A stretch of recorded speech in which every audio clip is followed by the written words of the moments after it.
ถูกหลายบ่มีบ่อนอยู่ค่อยนี่ลำบากหลายเด้ลำบากบ่มีบ่อนอยู่แต่ตีลังกาอยู่โอ้ยมาแต่ใส่น้อบักผีตายซากปล่อยเขาบ่ได้กินข้าวแจกมาแต่ใส่น้อมันว่าเฮาบ่มีบ่อนอยู่ว่าซั่นตีลังกาเว้านอนเว้าว่าเฮาบ่มีบ่อนอยู่เจ้าก็เบิ่งจังซี่แหละ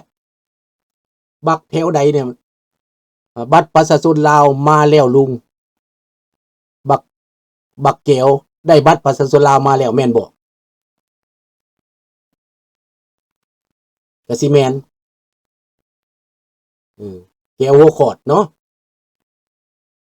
ดิดใหม่นี่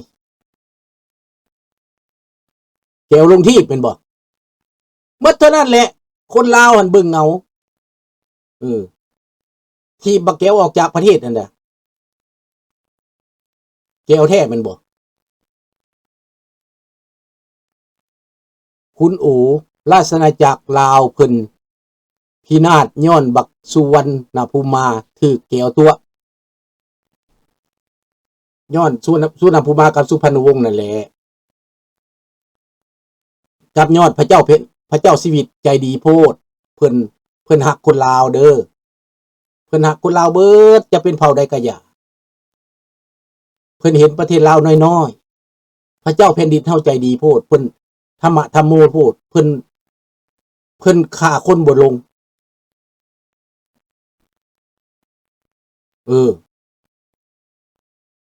คันแม่นเฮ็ดคือเมืองไทยโยกเฮลิคอปเตอร์ขึ้นยิงโลดเป็นอะไรล่ะอยู่ได้บ่จังอยู่ได้ไดจังรอดได้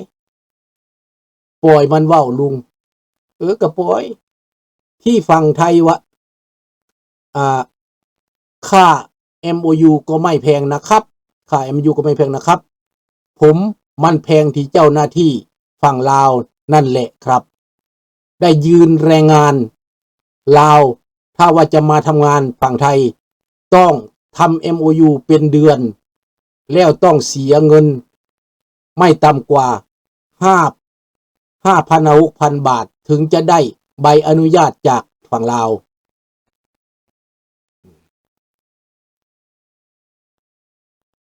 ก็นั่นแหละ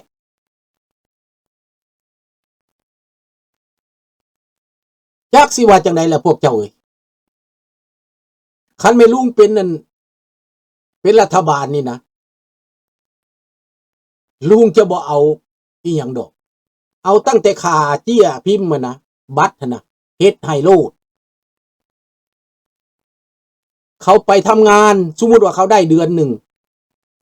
90,000เดือนหนึ่ง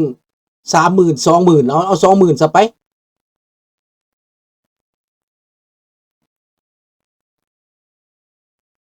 เขากลับมาเขาก็มาจ่ายภาษีอยู่เมืองลาวให้พ่อให้แม่เขาดินดอนตอนหญ้าเฮือนซานเขามาใช้จ่ายอยู่ในลาวได้เป็นเงินหมุนเวียนเป็นเงินสะพัดได้เป็นรายได้ของรัฐบาลได้เนาะบัดนี้ประกาศเด้อพี่น้องประกาศบักตู้ล่อหั่นนะมันเปลี่ยนชื่อเป็นเต้ล่อเด้อบักไต้ล่อบัดนี้นะบักนี่เป็นคอมมิวนิสต์อยู่ในอเมริกาเด้อ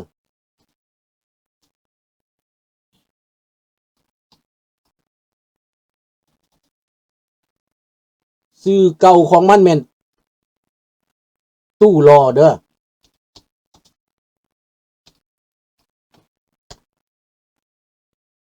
แต่ว่ามันเปลี่ยนเป็น Facebook เต้ล่อตู้ล่อ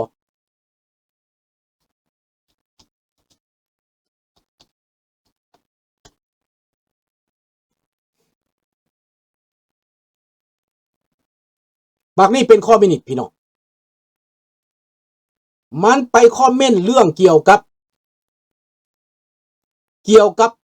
การสู้รบอยู่ใน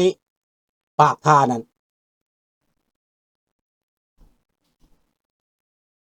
มันเป็นปรปักษ์กันกับมีมัวกับอันนั้นโมเมนต์มีมัวมันเป็นปรปักษ์กันกับ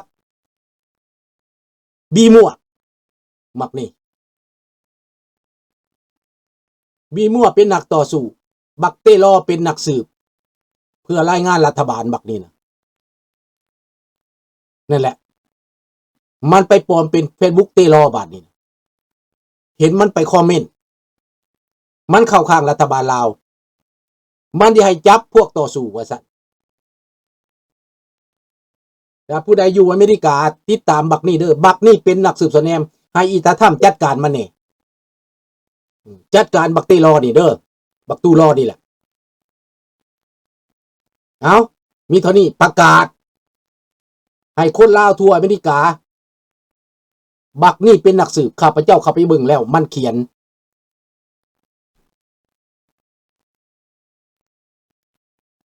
เอาอำลาพระจากเท่านี้พบกันใหม่ในมื้ออื่นเนาะประเด็นในมื้อนี้บ่มันปานใดแต่ว่ามาเว้าเพื่อแรงงานเนาะเพื่อหาทางออกให้แรงงานขอบใจหลายๆราตรีสวัสดิ์ Good night บอนนุยบายบาย